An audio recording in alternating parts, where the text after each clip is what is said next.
भाई जी, ये क्राइस्ट के साथ जो 12 बताए हैं आपने, तो ये जो क्रिश्चियन धर्म के पूर्वज हैं, उनके साथ जो 12 होंगे, वही 12 होंगे या उनका कुछ कैलकुलेशन अलग है?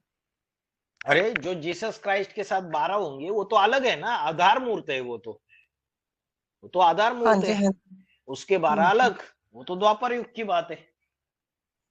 और जो हुँ। आधार मूर्त जो बीके ब्राह्मणों की दुनिया है, बीके वाली, उनके भी 12 अलग, रमेश भाई के वो 12 अलग। वो और जो लेफ्टियस है ना भैया? क्राइस्ट है के जो लेफ्टियस है ना, क्राइस्ट के क्या, लेफ्टियस होते हैं ना। क्राइस्ट रहे, लेफ्टियस इस्लाम आप। रहे, मुस्लिम रहे, वो तो लेफ्टिस्ट धर्म है ना। हाँ। और सन्यासी, बौद्धि, लेफ्ट ये राइटिस्ट धर्म है, सिख। भाई जी, ये जो 108 की माला है सूर्यवंशियों की ना, अष्टदेवों के नीचे 12-12 जो 12 ना हाँ। 108, तो हम्म। इसमें जो 12-12 है, इनमें अष्टदेव पाठधारी को मतलब मुखिया को भी गिनेंगे या उसके अलावा, मतलब उनको भी बीच में लेंगे 12 में, या 11 उनके अलावा है? जो बाप है वो 12 सूर्यवंशियों का मुखिया नंबर 1 है। और उनसे अलग भी है, भगवान पाठधारी है। 12 में पहला भी है और 12 से अलग भी है। लेकिन अष्टदेव अलग पाठधारी है और 12 मन के अलग है।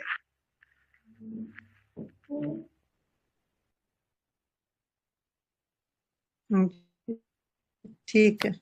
भाई जी, एक मुरली सुनी थी, उसमें बाबा ने कि 8 की माला अलग है, भी बन जाती है, लेकिन 8 की माला में अदली बदली ऊपर नीचे बहुत होते हैं, क्योंकि 8 तो सबके पूर्वज हैं। तो ये 100 जो है, ये 8 के अलावा 100 जो है, तो ये कैसे कैलकुलेट करेंगे, डिवाइड करेंगे 9 पूर्वजों के नीचे?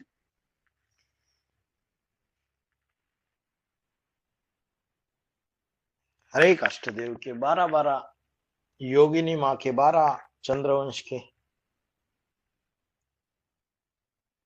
इस्लाम वंश के 12, बाबा के 12 कौन है?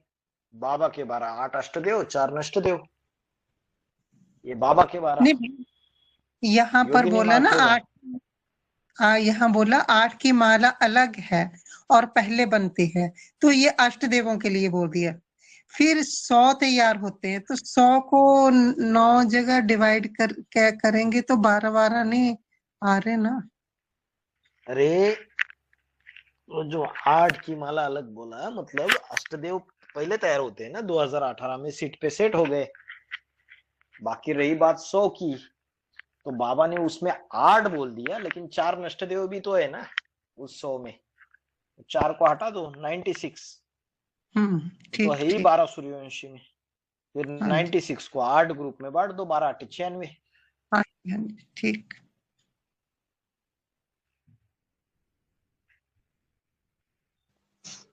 जी ओम शांति भाई जी। ओम क्रांति। जो श्लोक हमने समझे अभी 16 बाई 11 12 फिर 13 और जो 14 है, तो इसको हम जो बेहद में लेते हैं ब्राह्मणों की दुनिया में, कि जैसे आज मुझे ये मिल गया और मैं मेरा मनोरथ पूरा कर लूंगा, फिर आगे ये बाहर की दुनिया के लिए तो समझ में आ गया, लेकिन यहाँ पर कैसे लागू करेंगे हम। और दूसरा, इस शत्रु को तो मैंने मार लिया है, बाकी आगे भी मैं दूसरे यानी जो भी काम क्रोध लोभ मोह अहंकार की बात है, इसको बेहद में कैसे टैली करेंगे, एक बार बताइए। मैंने इस दुश्मन को मार लिया है और मैं दूसरे शत्रुओं को भी मार लूंगा। यहाँ शत्रु मना काम क्रोध अहंकार को मारने की बात नहीं है, ये तो राक्षसी गुण बताया ना कि मैंने इस दुश्मन को मार लिया है और भविष्य में दूसरे शत्रुओं को भी मार लूंगा। माना जो जो राक्षसी वृत्ति वाले होते हैं उनका क्या रहता है, जो उनसे अच्छे होते हैं या जो उनसे अच्छे गुणों के कारण आगे जाते हैं या प्रसिद्धि को प्राप्त होते हैं, उनको वो दुश्मन समझ लेते हैं और कैसे उनकी टांग खींचे, कैसे उनको नीचा दिखाए। तो बोलते मैंने इस शत्रु को तो मार लिया, अभी इसका कांटा तो निकाल लिया है, अभी भविष्य में और भी जो दूसरे है ना बहुत अपनी दिखाते हैं उनको भी मार लूंगा। माना उनके अंदर राक्षसी वृत्ति होने के कारण उनके अंदर दुश्मनिया, दूसरों से दुश्मनी मोल लेना, उनके साथ गलत ये करना, व्यवहार करना, ये उनके लिए नॉर्मल सी बात है। तो इसको, ये शत्रु को आप काम क्रोध लोभ के रूप में नहीं लेना है। राक्षसी वृत्ति वाले थोड़ी काम क्रोध लोभ को मार डालते, तो और ही बढ़ाते। तो इस तरीके से लेना है। ईश्वरीय परिवार के अंदर ही जिसके प्रति ईर्ष्या द्वेष रहता है, जलस रहती है, आपसी सेवा करते हैं एक दूसरे के साथ, तब भी ईर्ष्या द्वेष होता है, जलस होती है, उसको अपना दुश्मन समझने लग जाते हैं। जी ठीक है भाई जी, समझ में आ गया। और नेक्स्ट जो बोला है कि जो श्रीमद् भगवत गीता के विधान को जो नहीं मानते हैं, अपनी मनमत के चलते हैं, तो अभी प्रैक्टिकली वही देखने में आ रहा है ना, बाबा की मुरली जो बोल रही है हम तो वही कर रहे हैं, फिर उनको हाफ कास्ट ब्राह्मण बोलेंगे कैसे? कि वो तो बड़े बड़े पाठधारी है ना, पूर्वजों में बैठे हुए हैं, फिर भी उन चीजों को इनकार कर रहे हैं। हमारे बाबा ने बोला है जो जिस धर्म का होगा उसी की बात मानेगा। अभी जो तीसरे नंबर के पूर्वज के फॉलोअर्स होंगे उनकी अपनी दुनिया है, आप उनको कितना भी बोलो वो थोड़ी मानने वाले हैं। जो बौद्ध धर्म के पूर्वज के है वो उन्हीं की बात मानेंगे। हर एक सितारे में अपनी दुनिया समाई हुई है। हमारा काम है जो चीजें हमने समझी है ज्ञान सागर में से, हम उसके ऊपर एक्यूरेट चल के दिखाए। हम दूसरों की लकीर मिटाने की मेहनत नहीं करनी है। अपनी लकीर, उन्होंने जो लकीर खींची है, अपनी लकीर उससे लंबी खींचनी है। इतनी ईश्वरीय सेवाएं बढ़ानी है। बाबा ने जिन भी आत्माओं के साथ हमें मिलाया हुआ है, जो हमारा परिवार है, हमें ईश्वरीय सेवा, ज्ञान, योग सारे सब्जेक्ट्स में आगे जाना है। बाकी ये ग्रुप बनने ही बनने हैं अलग अलग। अभी अफ्रीका खंड है, इतना बड़ा खंड है, किसका खंड है? इस्लामियों का है। अरेबियन कंट्रीज इस्लामियों की है। चीन, जापान, नेपाल, मलेशिया ये सारे बौद्धियों की है। यूरोप, अमेरिका, यूरोप में ढेर सारी कंट्रीज है। South America, north America, Canada, New Zealand, Australia, ये सारे के सारे क्रिश्चियन धर्म खंड है। तो ये खंड खंड में ये दुनिया बटी कैसे? सबके अपने अपने फॉलोवर्स है। इसका फाउंडेशन ही संगम युग में पड़ा। सागर तो एक ही है, लेकिन वो सागर भी 7 इसमें बढ़ गया, 7 महासागर में। सातों रंग इंद्रधनुष के एक ही में समाये हुए। लेकिन जब वो एक गुप्त हो जाता है तो ये ब्राह्मणों की दुनिया क्या बन जाती है? बेरंग बन जाती है, रंगहीन बन जाती है, बेरंग। तो माया के मुरीद माया की बात मानेंगे, उनको इतना ही ज्ञान समझ में आएगा जितना बाबा ने बताया उनके बारे में। बाकी एक्स्ट्रा बात वो समझना नहीं चाहेंगे। इसलिए तो बाबा ने बोला कि 3 धर्मों में सबसे लास्ट जो आता है, 3 मुख्य धर्मों में, इस्लामी, बौद्धिक, क्रिश्चियन, सबसे लास्ट में आया क्रिश्चियन, लेकिन सबसे तीखा चला जाता है क्योंकि बुद्धि के तीखे है। इसका फाउंडेशन भी ब्राह्मणों की बीज रूपी दुनिया में जो पूर्वज आत्मा है उन्हीं में इसका फाउंडेशन पड़ता है। अभी जो बुद्धि के तीखे होंगे उनके बुद्धि में मुरली की अव्यक्त वाणियों की बातें ज्यादा बैठेगी।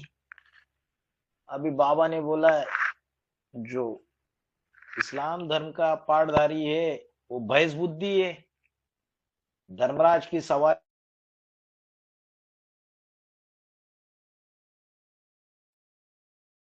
आवाज चली गई भैया। तो इस्लाम धर्म का जो पूर्वज है उसको कहा दिखाया भैंसे पे सवार धर्मराज को, तो अकल कम है, भैंस बुद्धि है। जितना ज्ञान समझा है उसको एक्यूरेट धारण कर लेते हैं, लेकिन सारा ही ज्ञान बाप का समझ नहीं पाते हैं, बुद्धि कम है, इसलिए काला भैंसा दिखा दिया। और तो यहाँ पे तो इतनी हर ईर्ष्या द्वेष चल रही है ना भाई जी यहाँ पे, कि मतलब लौकिक दुनिया में भी लोग ऐसा नहीं करते होंगे कि किसी से ज्ञान में चलने वाली माता से अगर रास्ता भी पूछ लिया जाता है तो बोलते हैं कि उसको रास्ता ही क्यों बताया आपने वहां जाने के लिए। इतना मतलब सोचते हैं, यहाँ तक बोल दिया अच्छा, मैंने जी। बाबा ने बोला है संगम युग में सबसे बड़ा दोस्त ही सबसे बड़ा दुश्मन बन जाता है। बाबा ने बोला ये घर गृहस्थ महाभारी महाभारत गृह युद्ध है, इससे पसार हुए बगैर स्वर्ग के गेट खुलेंगे नहीं। जितनी भी परीक्षाएं आएगी वो ब्राह्मण परिवार से ही आएगी, बाहर से नहीं आएगी। तो हाथी रूपी महारथी के साथ हाथी रूपी महारथी टकराएगा, ये कुरुक्षेत्र का मैदान बन जाएगा। ये एडवांस पार्टी हाथी रूपी महारथी के साथ हाथी रूपी महारथी टकराएगा, हर एक का प्रतिद्वंदी फिक्स रहेगा। घुड़सवार के साथ घुड़सवार टकराएगा, पैदल के साथ पैदल टकराएगा। जो महावीर होंगे वो महावीरों के साथ टकराएंगे, अष्टदेव महावीर है तो उनकी अपनी लड़ाई, जो महारथी होंगे उनकी अपनी लड़ाई। ज्ञान की युद्ध है। जैसे द्वापर में दिखाया जाता है, पहले जब इस्लाम धर्म नया है तो खुद ही राजाओं ने एक दूसरे पे गुस्से के कारण इन लोगों को आह्वान किया, मतलब बाहर वालों को आह्वान किया, इसलिए तब से युद्ध इस्लाम यहाँ पे आके बच गया। आपसी रंजिश आपसी मुड़ फट्टोल। भारत के राजाए ने अपनी राजाई गवाई आपसी मुड़ फट्टोल के कारण, और उसका फायदा विधर्मियों ने लिया। विधर्मियों ने देखा कि अरे भाई इनमें आपस में तालमेल है नहीं, आपस में इनका सुर एक दूसरे से मिलता नहीं है, ये आपस में ही लड़ाई झगड़ा कर रहे हैं, फायदा उठाओ, और उनकी राजाइयां लूट ली, अपने अधीन कर दिया उनको।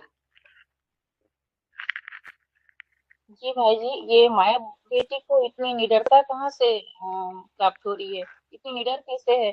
बाबा से डर नहीं है उनको? योग माया है वो, योग माया है, पुरुष मन का है तो स्त्री चोला, लेकिन याद में तीखी है, पुरुषत्व ज्यादा है। याद करती है पुरुषत्व बाबा को और आसुरी वृत्ति दिखा रही है, आसुरी बुद्धि। बाबा ने बोला है माया को काम दिया है, मेरी श्रीमत पर नहीं चलने वालों को खूब फटकाओ। अभी उसको जितना समझता है ये श्रीमत है उतना फटकाती है, जितना समझती है उतना फटकाती है। माया ये निगेटिव कैरेक्टर है, लेकिन उसका पार्ट भी कल्याणकारी है। जितनी माया अपोजिशन करेगी उतना ही तुम बच्चे पोजीशन तक पहुंचोगे। अगर माया नहीं है, अरे अगर कोई मूवी है, कोई सिनेमा है और उसमें विलन ही नहीं है, तो हीरो को कोई हीरो कहेगा कि ये हीरो है करके? हीरो तो हीरो कहलाता ही तब है जब विलन एकदम परफेक्ट रोल प्ले करता है, पावरफुल विलन है, तभी तो दूसरे पार्टधारी अपने सीट पे सेट हो जाते हैं। बाबा ने बोला है अष्टदेव जब आपस में टकराते तो उनके नंबर डिक्लेयर हो जाते। ड्रामा भी बड़ा विचित्र है, भलो भलो को समझ में नहीं आता है। भाई जी एक माता का प्रश्न है। वो माता जी पूछ रही हैं कि कृष्ण और क्राइस्ट की राशि मिलाई जाती है तो कैसे? कृष्ण और क्राइस्ट की राशि मिलाई जाती है। कृष्ण अष्टावक्र, 8 जगह से टेढ़ा।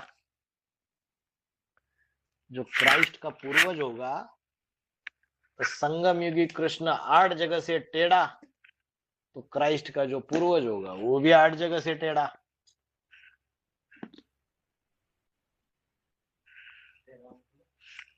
कृष्ण को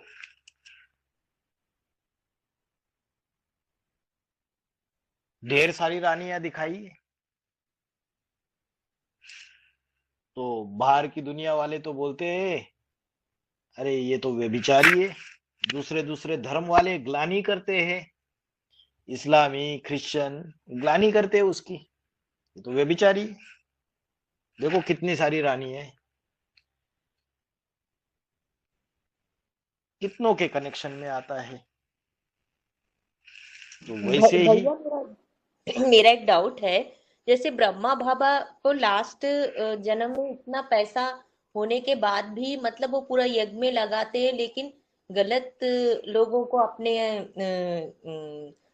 उसमें लेने की वजह से वो अपने ही पैर पे कुल्हाड़ी मारने जैसा हो गया ना। तो सिर्फ बच्चा बुद्धि होने के कारण उनको इतना सजा, मतलब इतना दुख झेलना पड़ा।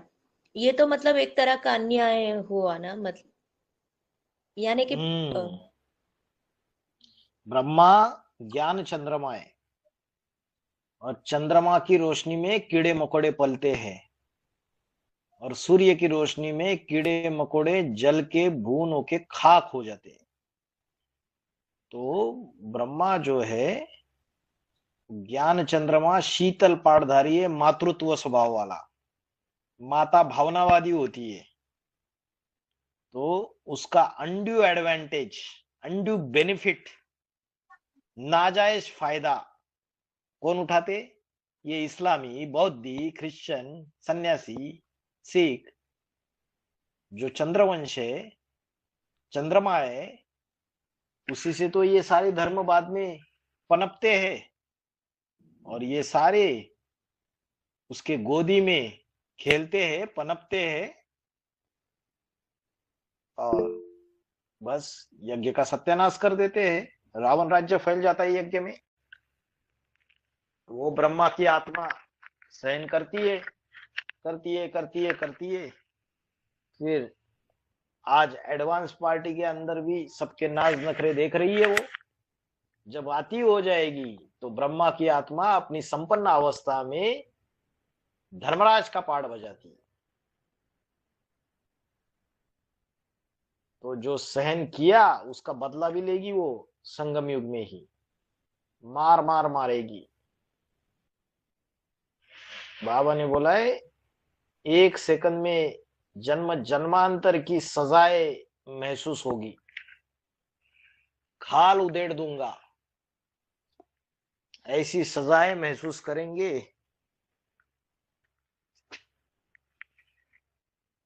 जो गरुड़ पुराण में बोला है ना कि नरक में जाते तो क्या क्या सजाएं मिलती है, उसका पूरा वर्णन दिया हुआ है। तो धर्मराज के डंडे भी पड़ेंगे। ब्रह्मा की आत्मा अपनी संपन्न अवस्था में धर्मराज का पाठ बजाती है। तो चुकतू भी करेगा। जिन्होंने यज्ञ का दुरुपयोग किया है, यज्ञ की संपत्ति का दुरुपयोग किया है, उसका फैसला भी करेगा वो। मार मार के जो भी मोटी चमड़ी के दूसरे दूसरे धर्मों के मोटे मोटे छिलके लेके बैठे हुए, उनके सारे छिलके उतार दिए जाएंगे। कुत्ते की पूंछ 12 साल डंडे से बांध दो, फिर भी टेढ़ी की टेढ़ी ही रहती है। इस ज्ञान में चलने वाले भी, इसमें भी कोई कुत्ते हैं। दत्तात्रेय को क्या पसंद था? कुत्ता। कुत्ता पसंद था। तो दत्तात्रेय कौन है? वही ब्रह्मा। यज्ञ के आदि में भी सेवक राम और ब्रह्मा बाबा दादा लेकर, इन दोनों के बीच में अनबन हो गई। बाबा ने बोला स्थापना के साथ साथ विनाश ज्वाला प्रज्वलित हो गई। निमित्त बने ब्रह्मा, बाप और बच्चे। तो सेवक राम बाप का पाठधारी, दादा लेकर ब्रह्मा, और वो जो दो माताएं थी सेवक राम की, दो पत्नियां, वो ब्रह्मा बाबा की साइड ले ली। तो सेवक राम जो सूर्यवंश का मुखिया था, और जो सूर्यवंशी बच्चे थे, उस सेवक राम को और सूर्यवंशी बच्चों को ये पसंद नहीं था कि यज्ञ में भले ज्ञान सुनने के लिए कोई भी आए, लेकिन घर के अंदर जो कामी कुत्ते जैसी आत्माएं हैं उनको घर के अंदर नहीं रखा जाए। ये बात ब्रह्मा बाबा की बुद्धि में समझती नहीं थी, ना वो दो माताओं की बुद्धि में बैठती थी। तो स्थापना के साथ साथ विनाश ज्वाला प्रज्वलित हो गई। निमित्त बने ब्रह्मा, बाप और बच्चे। तो यज्ञ के आदि में जो विश्व किशोर भाऊ था, बाबा ने बोला बाहर की दुनिया में जाता था, रसद लाता था। वहां पे जब संगठन था सिंध हैदराबाद में, तो पार्टीशन बंटवारा होने से पहले वो तो मुस्लिम कम्युनिटी ज्यादा थी कराची में। तो कराची इधर उधर जाके ढेर सारा रसद, खाने पीने का सामान, अनाज सारा लेके आता था। तो ढेर सारे मुसलमानों से कनेक्शन आता था उसका। तो बाबा ने बोला उसको संग का रंग बाहर की दुनिया का लगता था, तो ये घर में आके अंदर बैठता था। तो ब्रह्मा बाबा का सबसे वफादार था, और कुत्ता होता भी सबसे वफादार है, लेकिन उसमें एक खामी होती है, कामी कुत्ता होता है। ये बात बाप सेवक राम और उसके जैसी जो सूर्यवंशी आत्माएं, इनको पसंद नहीं थी। इसलिए यज्ञ के आदि में झगड़ा हो गया कि इनको हटाओ बाहर। ये बात पे झगड़ा हो गया, विनाश ज्वाला प्रज्वलित हो गई, संगठन टूट गया। ठीक है।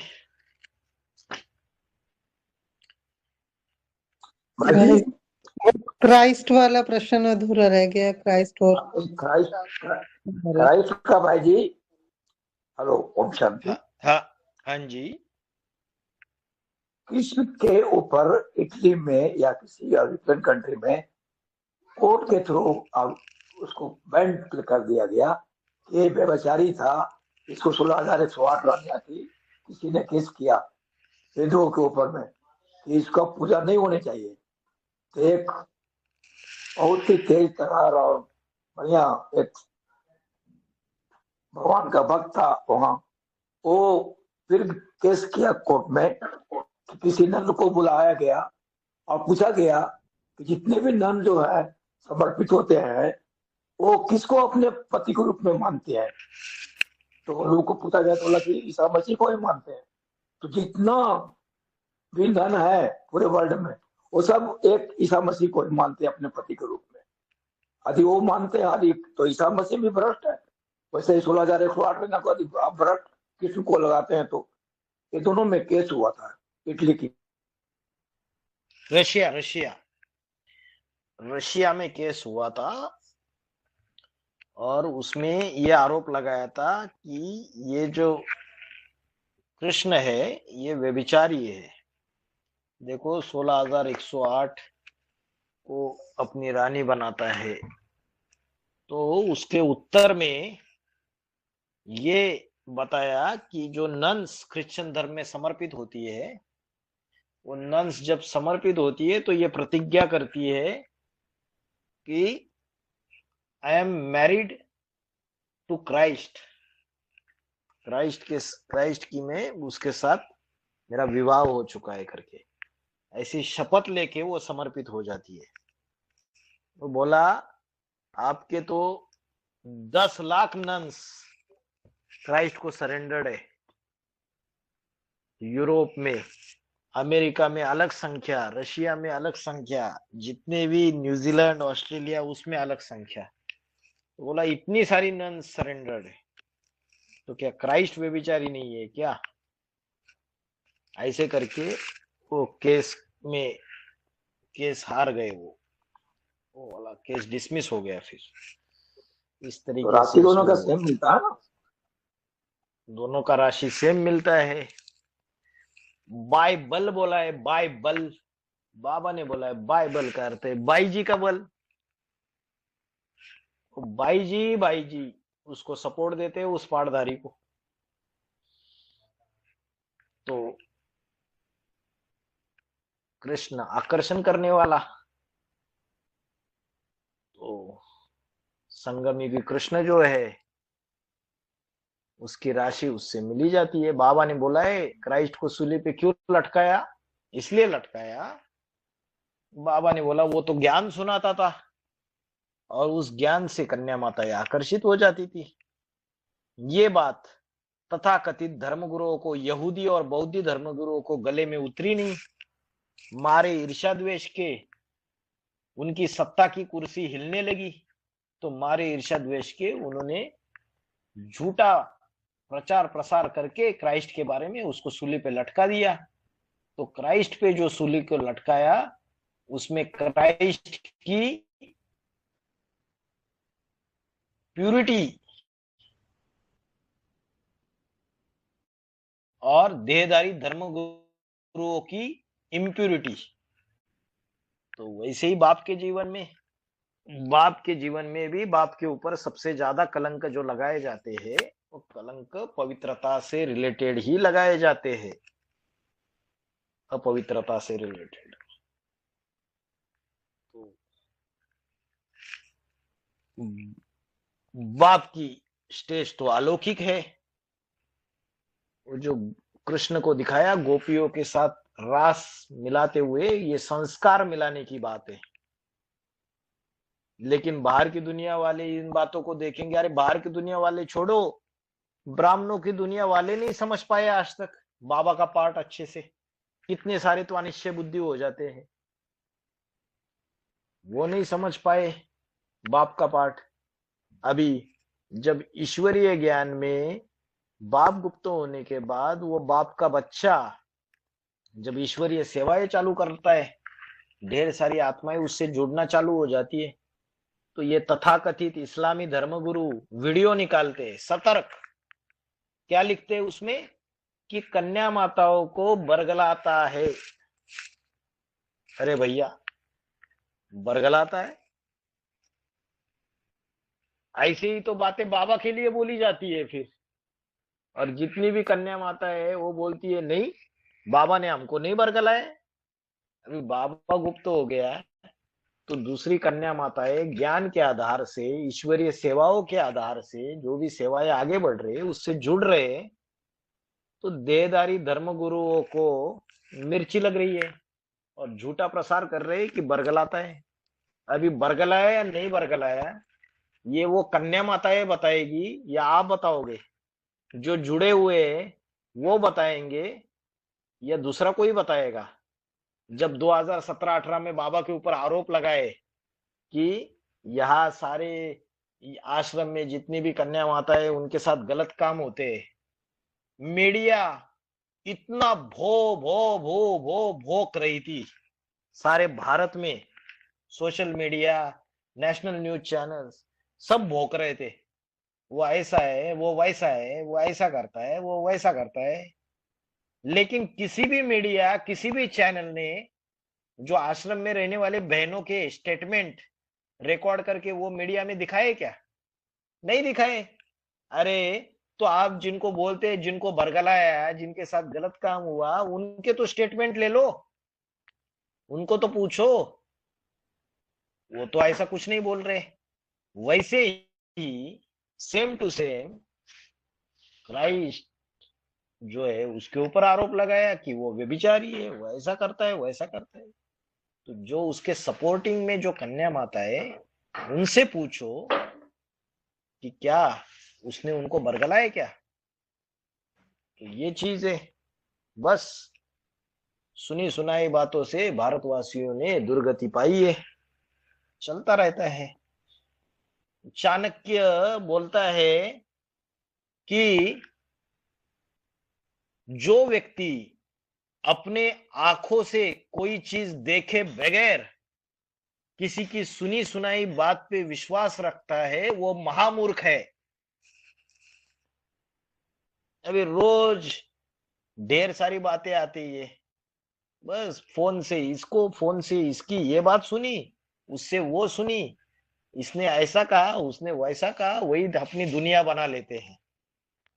जब तक अपनी आंखों से नहीं देखे, जब तक अपनी आंखों से चीजें देखे, बातें करे, मिले, हर चीज को परखे, अपनी बुद्धि से फैसला करे, तब तक चीजों को नहीं मानना चाहिए। अरे आंखों से देखने के बावजूद भी नहीं मानना चाहिए।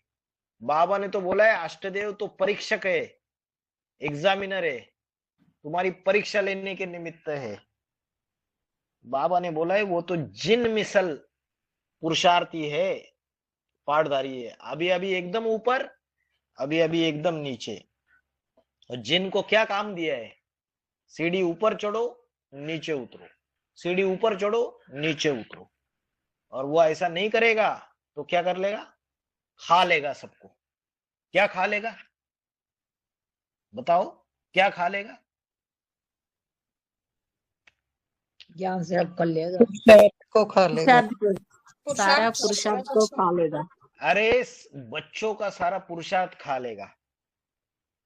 अगर वो आप ही आप रहेगा, ऊपर ही ऊपर जाएगा, तो दूसरे बच्चे तो सेवा कर ही नहीं पाएंगे, सारा वही कर लेगा, फिर दूसरों का पद कैसे बनेगा? इसलिए वो तो परीक्षक आत्मा है, इसलिए सुनी सुनाई बातों में तो आना ही नहीं चाहिए।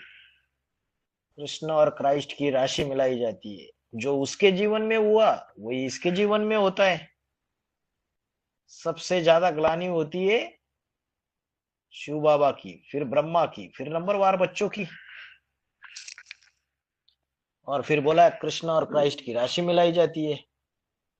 तो जो क्राइस्ट है उसकी जो मौत दिखाई, वो दर्दनाक मौत दिखाई, सूली पे ठोक के मार दिया। और कृष्ण उसको भी दर्दनाक मौत दिखाई, बहेलिये ने तीर मारा और उसकी, उनके पाव में तीर मारा और उनकी मौत हो गई। तो वो बहेलिया जो है आधार मूर्तों की दुनिया में कौन था? रमेश भाई। उसने संस्था को रजिस्टर्ड कर दिया वर्ल्ड रिन्यूअल ट्रस्ट बना के। और ब्रह्मा बाबा को ये बात सहन हुई नहीं, हार्ट अटैक आ गया, शरीर छोड़ दिया। तो जो संगम युगी कृष्ण है उसके भी जो बुद्धि रूपी पैर में तीर मारने जैसा, मतलब उसकी जो ग्लानि की, अति में ग्लानि की 98 में, कौन निमित्त बना? क्रिश्चियन धर्म का जो मूल बीज है नष्टदेव, कौन है? 98 में बाबा के ऊपर जो केसेस डाले, अशोक ढेर कपूर से। सारी क्लेम। हाँ जी, हाँ जी। तो दोनों के जीवन में समानता है, वो भी कुमार, संगम युगी कृष्ण। और क्राइस्ट की आत्मा का जो पूर्वज रहेगा क्राइस्ट का, वो भी कुमार। और बाबा ने मुरली में बोला है, कुमार जो चाहे कर सकते हैं, चाहे तो पूरी स्थापना, चाहे तो पूरा विनाश। अधर कुमारों के लिए नहीं बोला, कन्याओं के लिए नहीं बोला, माताओं के लिए नहीं बोला कि जो चाहे सो कर सकते हैं। चाहे तो जीरो से संगठन बना सकते हैं। संगम कृष्ण, उसने अपना जो कार्य शुरू किया एडवांस पार्टी का, कहां से शुरू किया? दिल्ली से। और पहले पहले उसको सहयोग दिया दिल्ली की माताओं ने। और जो क्राइस्ट का जो पूर्वज है, उसने भी अपना ईश्वरीय सेवा का, लोक संग्रह का कार्य चालू किया दिल्ली से। और पहले पहले उसको सहयोगी बनी दिल्ली की माताएं। फिर बाबा ने बोला, वो जो संगम कृष्ण है, वो जो पाठधारी है, पहली बार जब 1969 में ज्ञान में आने के बाद, पहली बार जब अव्यक्त बाप दादा को मिला, तब फूट फूट के रोई राम वाली आत्मा कि मुझे साकार की पालना क्यों नहीं मिली करके। जो क्राइस्ट का पूर्वज है, पहली बार अव्यक्त बाप दादा को डायमंड हॉल में मिला माउंट आबू में, तो वो भी फुट फुट के रोया कि मुझे साकार की पालना क्यों नहीं मिली।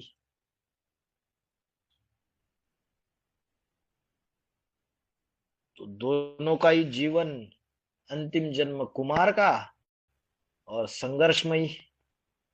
दोनों ने जीरो से अपना संगठन बना के दिखाया। दोनों के जीवन में बहुत सारी समानताएं। दोनों ही ज्ञान में तीखे हैं, ज्ञान सुनाने में भी तीखे हैं, वाचा में भी तीखे हैं, वाणी में भी तीखे हैं। दोनों में शंकर जी को बोला है कि तुरंत क्रोध आता है,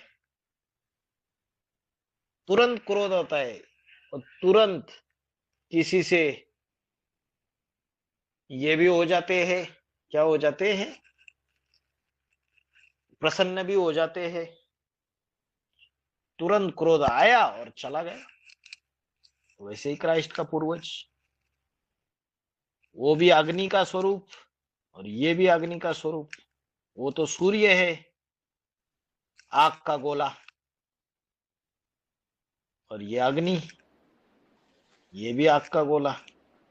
भैया क्रिश्चियन धर्म में तो बताया कि शांत तरह का गुस्सा होता है।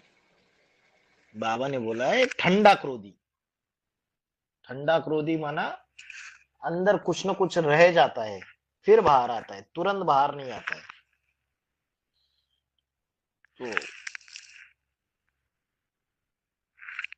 तो जब आता है तब भयानक तरीके से आता है। तो वो तो उनकी खामी हो गई, वो उस धर्म की खामी हो गई। उसकी जो भी उसके अंदर अवगुण है, वो अवगुण हो गया। लेकिन बाबा ने बोला है, जो अष्टदेव है, वो अपने अपने धर्मों में फ्लॉलेस पार्ट बजाते हैं। कैसा पार्ट बजाते हैं? फ्लॉलेस। क्रोध तो है, लेकिन ऐसा क्रोध नहीं है कि जो हमेशा वैसे के वैसा रहता है, आया और चला गया, भूल जाते। तो अष्टदेव जो है वो फ्लॉलेस पार्ट बजाते हैं। बाकी दूसरे अष्टरतन या जिनके ऊपर उस धर्म का मोटा छिलका है, नष्टदेव में जो 12वां मन का है, और दूसरे धर्म का, क्रिश्चियन धर्म का जो मोटा छिलका है, उनके अंदर ज्यादा रहेगा कि अंदर ही अंदर, अंदर ही अंदर, अंदर ही अंदर ठंडा क्रोध। और फिर उसके बाद जब बाहर आता है तो विस्फोट हो जाता है। तो अष्टदेव जो है वो अपने अपने धर्मों में फ्लॉलेस पार्ट बजाते हैं। और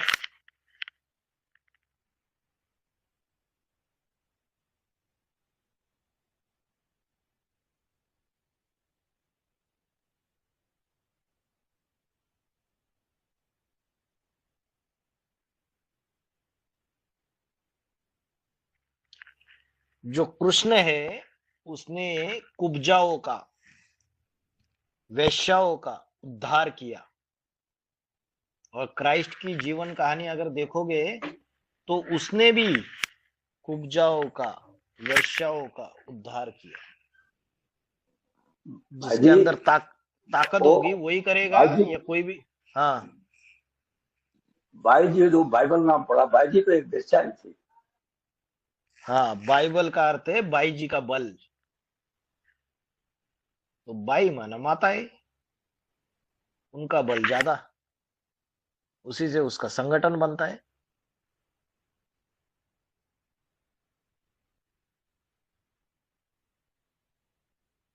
इसलिए क्राइस्ट को जब सूली पे ठोक के मारा जाता है तो उसके सामने आजू बाजू में ढेर सारी माताएं माताएं खड़ी हो जाती है, दुखी हो जाती है।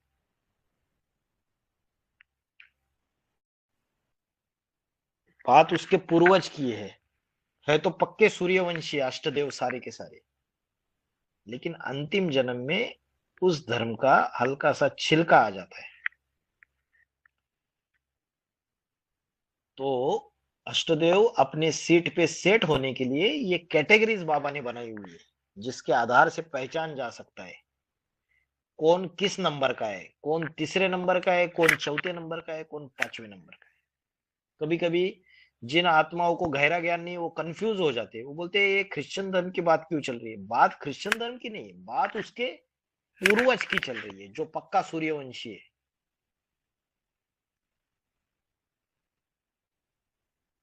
लेकिन उसी से वो सारी की सारी दुनिया बनी हुई है क्रिश्चियनिटी की। वो बाप है उन 250-300 करोड़ का। मूल लोग तो समझते हैं क्राइस्ट है, जीसस क्राइस्ट आधार मूर्त, लेकिन आधार मूर्त को भी जन्म देने वाला बीज रूप अष्टरतन है। अष्टरतन को भी जन्म देने वाला 12वें नंबर का नष्टदेव है, और 12वें नंबर का नष्टदेव का भी बाप 5वें नंबर का अष्टदेव है। पूर्वज जिसने सबसे पूर्व में जन्म लिया है, वही निमित्त बनता है उस सारे धर्म खंड का फाउंडेशन डालने में। इसलिए बोला है हर एक अष्टदेव की जिम्मेवारी है वो अपने अपने धर्म खंड के सारे धर्मानियों को राइटियस बनाए। तो पहले राइटियस किसको बनाएगा? तो अष्टरत्न को बनाएगा, फिर आधार मूर्त को बनाएगा, फिर धीरे धीरे सारी दुनिया को बनाएगा। तो कनेक्शन तो में आएगी भैया जी आत्माएं। अभी अभी जो नहीं आएंगी, अगर हम उनको समझाएंगे तो वो तो एडवांस नॉलेज तो लेने को बस में होंगे ही नहीं ना, क्योंकि जहाँ बहन जी यहाँ ऐसा ताला मार रही हैं और सिर्फ बेसिक नॉलेज दे रही हैं, तब तो वो और भी मतलब उनको अगर लेके भी आते हैं तो वो चले जाएंगी ना। अरे तो इतना लेके ज्ञान तो आएंगे, तो वो ताला मार रहे तो क्या है? बाबा ने बोला लाखों की तादाद में सेंटर खुलेंगे, तो दूसरा सेंटर तैयार हो जाएगा। कहाँ रहते हो आप मैं माता जी? चंपापेट में रहती हूँ, चंपापेट में चंपापेट? रहती हूँ। कहा कि दिल्ली की चंपापेट या हैदराबाद कलकत्ता की? हैदराबाद हाँ हैदराबाद तो में। ऐसे बोलिए ना। तो हैदराबाद में रहते हैं तो हैदराबाद में दूसरा सेंटर खुलेगा, टेंशन क्यों लेते हो? बाबा के सेंटर्स तो लाखों की तादाद में खुलने वाले हैं, उधर लेके आना उनको। कार्य कभी रुकता नहीं है। एक रास्ता रोक दिया तो जो ज्ञानी पुरुष रहता है, जो योद्धा रहता है ना, वो दूसरे जो रास्ते खुले हुए हैं उससे अपना मार्ग क्रमण करता है, वो रुकता नहीं है। नदी, कोई कोई क्या करते हैं, नदी बहती है तो उसके ऊपर बांध डाल देते हैं, तो बांध डालने से रुक जाएगा? अरे नदी जब उफान में आ जाती है तो उस बांध को भी तोड़ देती है। उसके लिए बांध बांध नहीं है, विघ्नों की दीवार को भी तोड़ के फाड़ के चली जाती है। जिसका ज्ञान जल बहता हुआ है वो ऐसे विघ्नों की दीवारों से रुकेंगे? तो और बाबा ने बोला है अष्टदेव के जीवन में जितनी जितनी विघ्न और मुश्किलें आती है, उतना उतना उनका पुरुषार्थ दिन दुना रात चौगुना और बढ़ता चला जाता है। महावीर माया को बोलते आओ और हमसे युद्ध करो, और हम चैलेंज देते हैं कि माया को आओ और हमसे युद्ध करो और हम विजयी बन के दिखाएंगे। ओम शांति बाबू। ओम शांति। बाबू मेरा एक डाउट है, मुरली में एक पॉइंट बोला है बाबा ने, शिव बाबा से प्रजापिता को प्राप्ति होती है और प्रजापिता से जगदम्बा को प्राप्ति होती है और तुम बच्चे को जगदम्बा से प्राप्ति होती है। ये पॉइंट थोड़ा क्लैरिफाई कर सकते हैं? बाबा ने बोला है सारी दुनिया जो बच्चे है जगत पिता जगदम्बा के है, सारी दुनिया। तो शिव बाबा से वर्षा मिलता है प्रजापिता को, प्रजापिता से जगदम्बा को, जगदम्बा से सारी दुनिया को। तो आगे चल के बाबा ने बोला है राज करेगा खालसा। ये जगदम्बा, बाबा ने बोला मत्स्य अवतार, ये मछली इतनी बढ़ेगी इतनी बढ़ेगी इतनी बढ़ेगी, सबको अपने अंडर ले लेगी, सारे ब्राह्मणों की दुनिया। बाबा ने बोला लास्ट में जाके थोड़े समय के लिए अष्ट देवों को भी अपने प्रभाव में ले लेगी, थोड़े समय के लिए। लेकिन उसके दो रूप है, एक है दुर्गा और एक है महाकाली। दुर्गा है दुर्गुणों को हरण करने वाली, और महाकाली जो है उसके लिए बाबा ने बोला वो धूती है जो विनाश के निमित्त बनती है, बाप की ग्लानि करने के निमित्त बनती है, उसका अड़भंगा पार्ट है। जैसे बाप का अड़भंगा पार्ट है वैसे जगदम्बा का भी अड़भंगा पार्ट है। तो वो ग्लानि कर करके ये बाबा की वो ऐसा करता है, वो वैसा करता है, वो ये है, वो है, वो ऐसा गलत है। वो क्या करती है, उसको जो हथियार दिया हुआ है, क्या बोलते हैं उसको हिंदी में, कोयता, हिंदी में क्या बोलते हैं उसको, वो जो हथियार है उसके गले काटती है। तो खांडा, हाँ जी हाँ जी, खांडा, तो उससे गले काटती है वो। तो जो राक्षसी बच्चे है ना, पहले वो उसके प्रभाव में आ जाते, जो देवता है वो पहले प्रभाव में थोड़ी आते। तो जो राक्षसी बच्चे वो पहले पहले प्रभाव में ले लेती है, और जो भगवान की भुजाएं बने हुए उन भुजाओं को, सहयोगी भुजाओं को तोड़ देती है और अपने कमर की लज्जा बना लेती है। तो जितने भी ये जगदम्बा तो चंद्रवंशी है, तो जितने भी ये दूसरे दूसरे धर्म वाली आत्माएं, इस्लामी, बौद्धी, क्रिश्चियन, सन्यासी, सिख, ये सारे के सारे इनको जमा कर लेती है और इनके पद का विनाश कर लेती है। बाप की ग्लानि सुना के अनिश्चय बुद्धि बना देती है उनको। तो एक तरीके से वो किसकी मदद करती है पता है? सूर्यवंशियों की मदद करती है, जिससे सूर्यवंशी का छोटा सा ग्रुप साबित हो जाएगा और ये बाकी सारे विधर्मी साबित हो जाएंगे।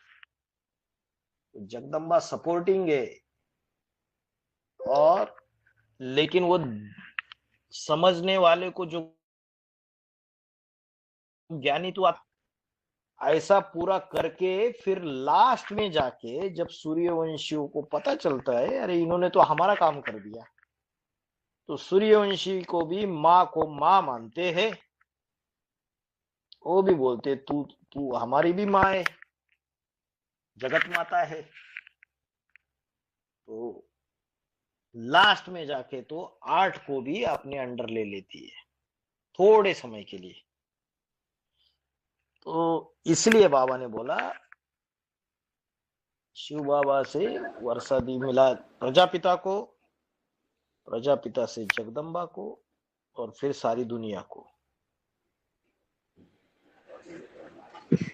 भैया परसों Indirectly. आज की मुरली में कल की मुरली में बोला है कि जगदम्बा सबके गले काट देती है।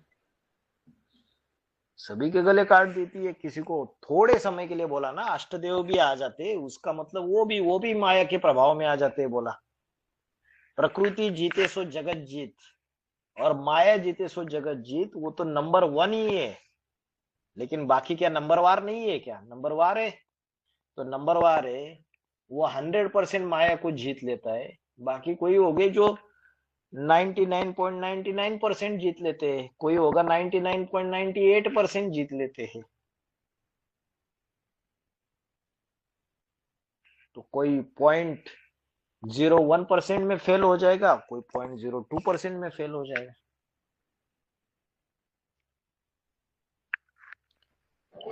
भाई जी, ओम शांति भाई जी। ओम क्रांति।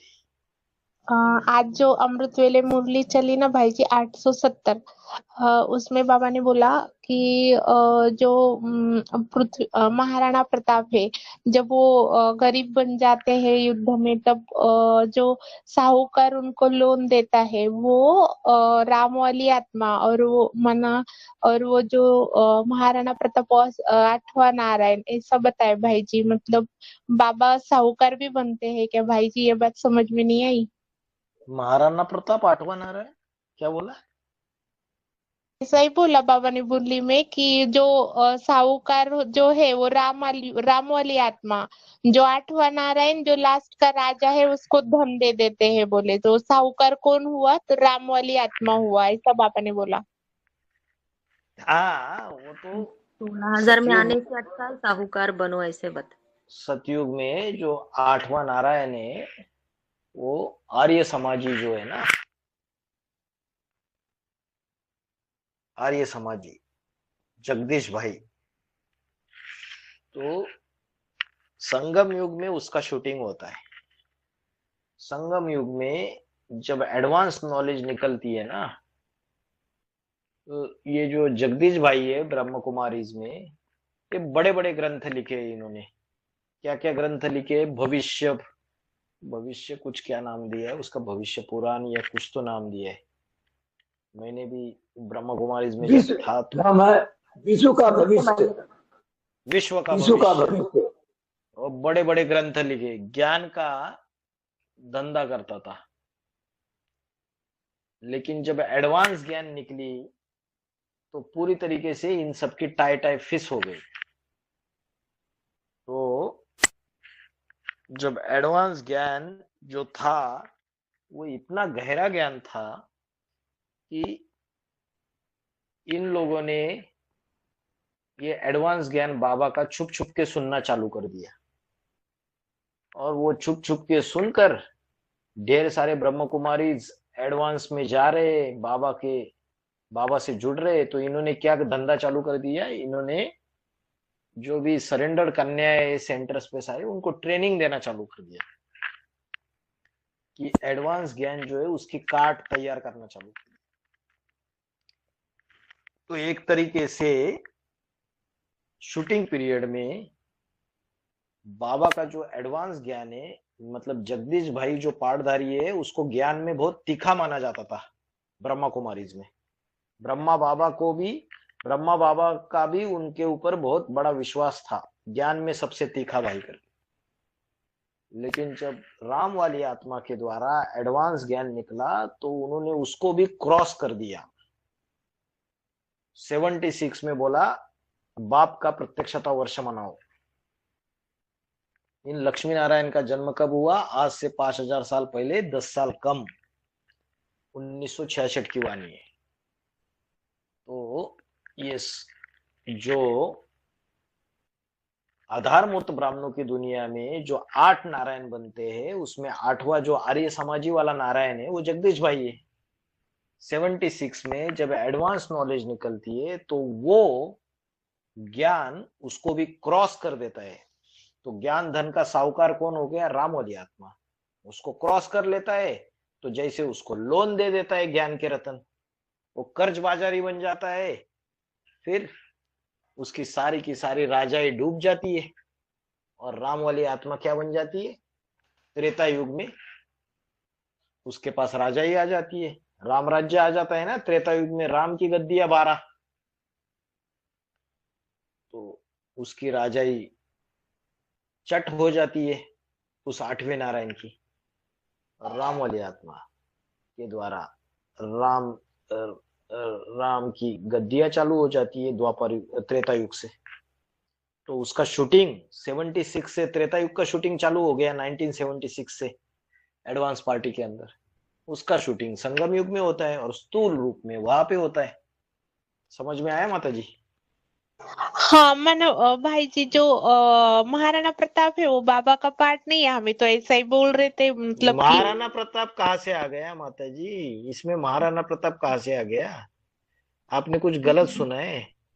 मुरली में महारा बोला है बाबा ने, महाराणा प्रताप को जैसे साहूकार लोन देते हैं, आप तो 16,108 में आने से अच्छा है आप साहूकार बनो। ओ, अरे वो बात अलग, ये जो 8वें नारायण की बात अलग।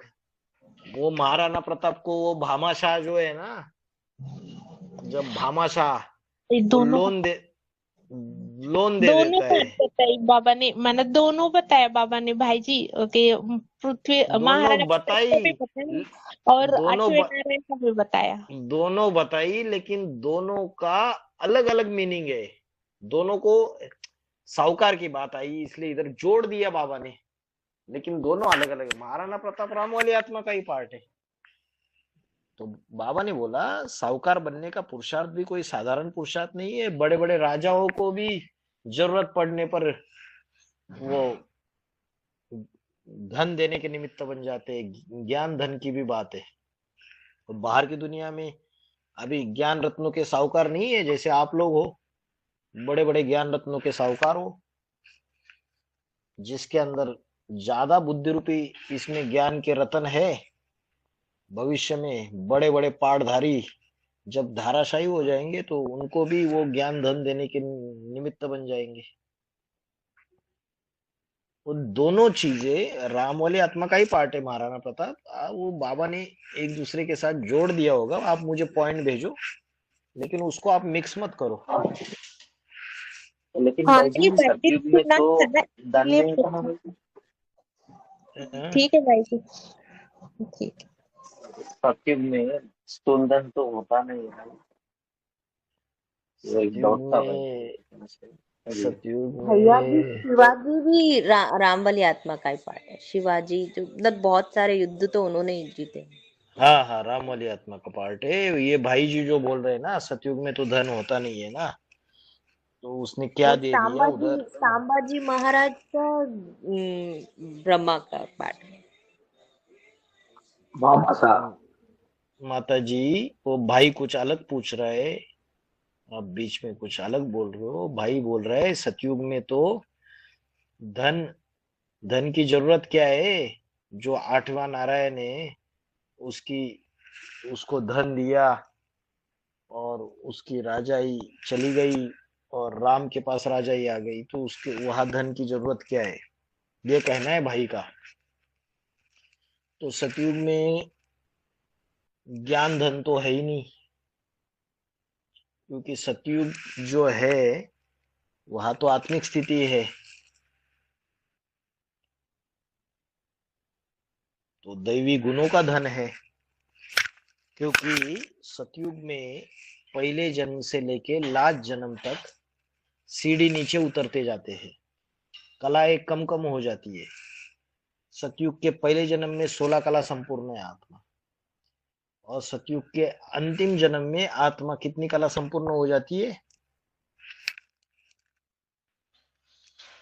कितनी कलाएं रह जाती है सदानंद भाई? 14 कला। 14 कला। तो 2 कलाएं कम हो गई ना। कलाएं कम होना माना दैवी गुण कम होना, डिवाइन क्वालिटीज। और दैवी गुण ये एक प्रकार का धन है। अभी वहां स्थूल धन की बात नहीं होगी, तो गुण रत्नों की बात होगी, और ज्ञान की तो जरूरत है ही नहीं उधर। ज्ञान रत्नों की, तो गुण रत्नों की बात है। तो दैवी गुणों के जो रतन है, जो पावर है, वो उसके पास ज्यादा होंगे। और सतयुग के अंत में जो नारायण बनने वाली आत्मा है वो पूरी डाउन हो रहेंगी, उसके अंदर की जो डिवाइन क्वालिटीज है वो पूरी कम हुई रहेगी। तो इसने उसको दैवी गुणों का उस समय दान दिया रहेगा, या जो भी है संग का रंग लगाया रहेगा, जिसकी वजह से उसको बादशाही मिल गई और इसकी बादशाही चट हो गई। ऐसा मीनिंग निकाल सकते हैं। बाकी बाबा के वाणियों में चेक कीजिए, बाबा ने उसकी इंटरप्रिटेशन क्या दी है। पूछा तो रहेगा किसी न किसी ने सवाल।